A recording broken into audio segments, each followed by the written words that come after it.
Saudara-saudariku yang terkasih, salam sejahtera, oras, berkah dalam. Kita berjumpa kembali di Tuhanlah Pertolonganku channel. Kita belajar Alkitab sambil merenung. Tema kita kali ini diambil dari Injil Matius bab 8 ayat 28 sampai 34. Iblis pun dikalahkan. Ya, lihat ya di gambar ini ya. Si iblis yang merasuki orang ini ternyata takut ya menyembah Yesus.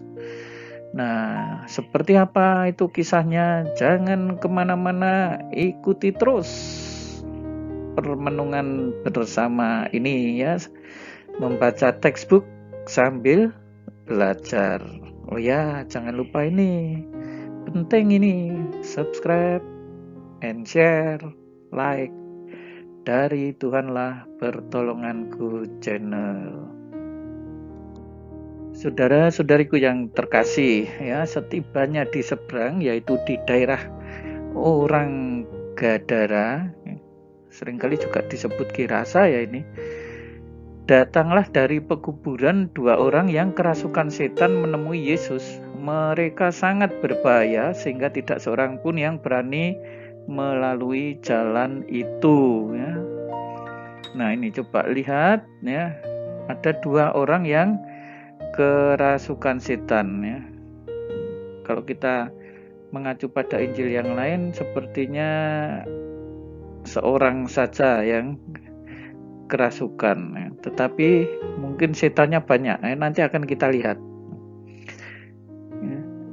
Datang dari pekuburan. Nah, jadi orang yang kerasukan setan ini kiranya lebih sering berada di kuburan ya. Pikiran orang yang kerasukan setan ini sepertinya dikuasai oleh iblis ya. Untuk apa? Untuk menentang rencana Allah ya. Sehingga setan ini tidak hanya menyakiti atau merusak fisiknya, tetapi juga lebih-lebih jiwa ya. Dan disebutkan ya, mereka sangat berbahaya ya. Rupa-rupanya setiap kali orang yang lewat di situ dicegat ya oleh kedua orang yang kerasukan ini. Jadi ya boleh dikatakan maaf ya, seperti sedikit menjadi agak gila. Karena apa? Bukan pikirannya sendiri kok yang mengendalikan ya. Jadi pikiran mereka, tubuh mereka juga di bawah cengkeraman iblis ya. Semakin iblis mencengkeram semakin kuat, mereka semakin tidak berdaya dan sangat berbahaya bagi orang lain ya. Payahnya lagi kalau lalu setan ini juga merasuki orang yang lain lagi ya. Tidak hanya kekuatan mereka secara fisik berbahaya, tetapi juga lebih dari itu mereka menjadi sangat ganas ya, sehingga orang-orang tidak berani lewat di situ. Nah, mereka itu pun berteriak katanya, "Apa urusanmu dengan kami, hai anak Allah?" Loh, iblis saja menyebut Yesus itu anak Allah. Ya, jadi jangan salah ya, jangan yang dianggap yang memberi gelar anak Allah itu dari iblis, bukan.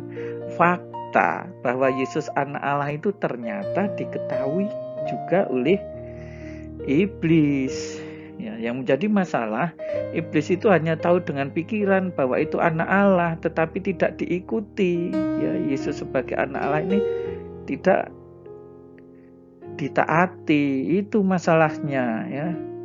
Sehingga ketika mereka berniat melawan Yesus yang begitu kuat, mereka takut. Adakah engkau kemari untuk menyiksa kami sebelum waktunya? Jadi kiranya memang iblis ini selalu mengarahkan kepada yang jahat untuk melawan Allah, ya. Membawa manusia pada kebencian, ya, balas dendam, ya, tidak mau saling mengasihi, dan seterusnya. Nah, seperti itulah yang mau dihentikan oleh Yesus. Nah, dan bagi mereka ini sebuah siksaan kalau mereka tidak bisa berbuat jahat, ya.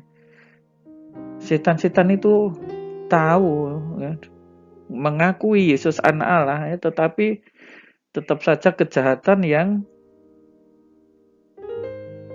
dilakukannya bukan kasih.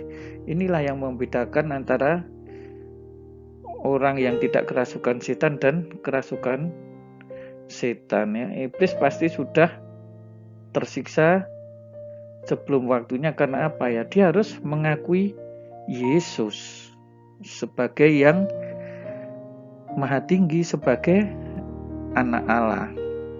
Nah, saudara-saudariku yang kasih, ya, tidak jauh dari mereka itu sejumlah besar babi sedang mencari makan. Nah, setan-setan itu meminta kepadanya, jika engkau mengusir kami, suruhlah kami pindah ke dalam kawanan babi itu.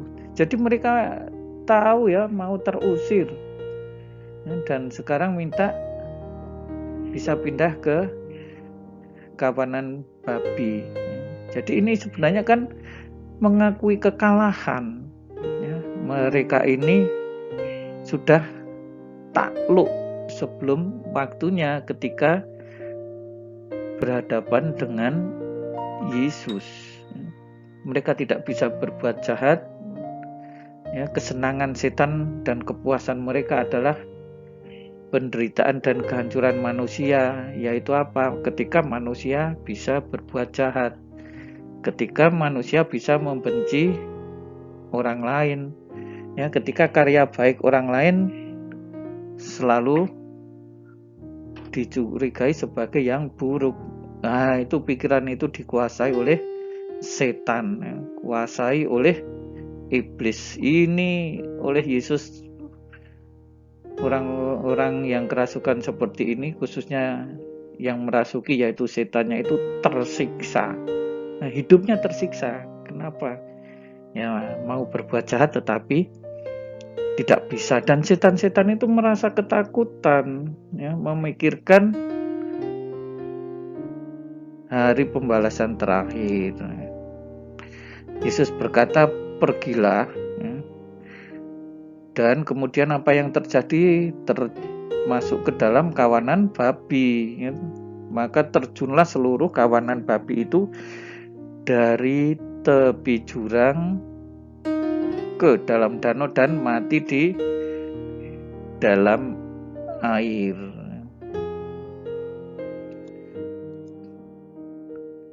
Maka larilah penjaga-penjaga babi itu, dan setibanya di kota diceritakannya lah segala sesuatu juga tentang orang-orang yang kerasukan setan itu. Ya, jadi banyak orang yang menyaksikan ini kalau begitu, ya, yaitu para penjaga. Ya, kalau babinya begitu banyak, ya, tentu penjaganya juga banyak. Dan ini memang yang kerasukan ini tidak hanya satu orang, ya, orang-orang yang kerasukan setan, ya. Tadi disebut 2, bisa jadi lebih dari itu. Nah, saudara-saudari yang terkasih, ya, ini hanya menjadi sebuah cerita, ya, bahwa Yesus mengusir setan dari orang yang kerasukan itu. Tetapi apakah orang-orang itu lalu menerima Yesus? Ternyata enggak, ya.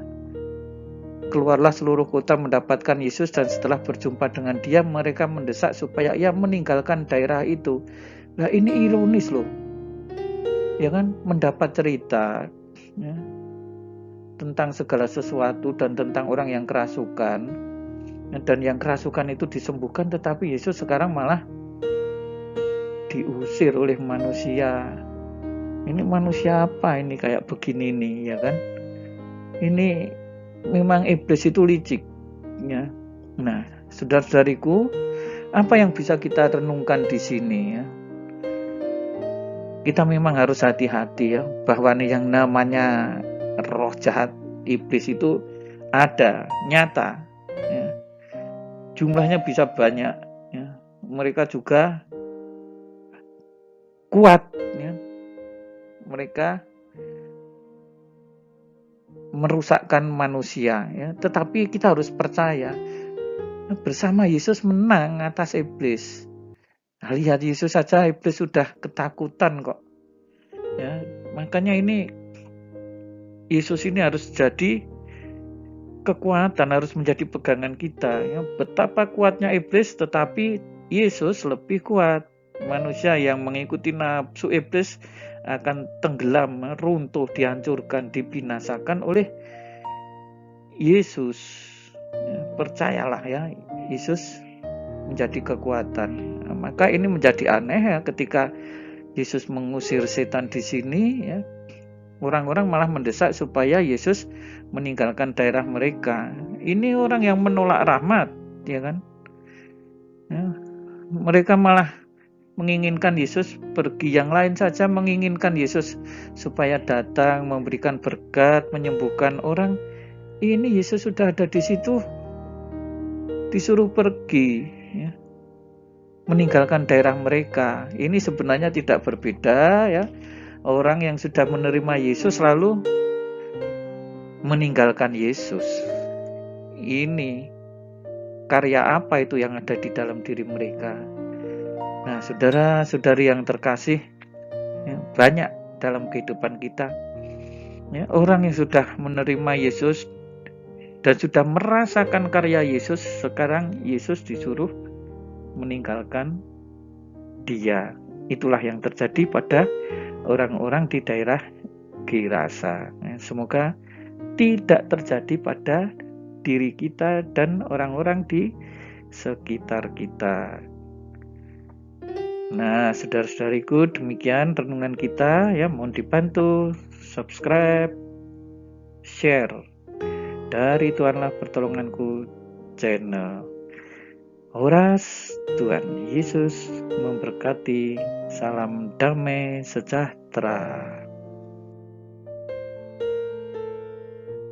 Saudara-saudari sekalian, pekerjaan saudara, aktivitas saudara, keluarga saudara dilindungi dan diberkati oleh Allah yang Maha Kuasa, Bapa dan Putera dan Roh Kudus.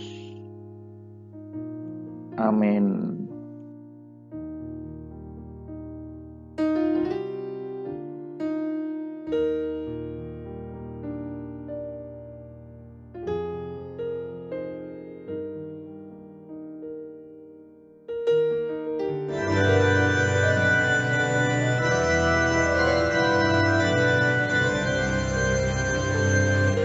Yesus mengutus murid-Nya pergi berdua-dua,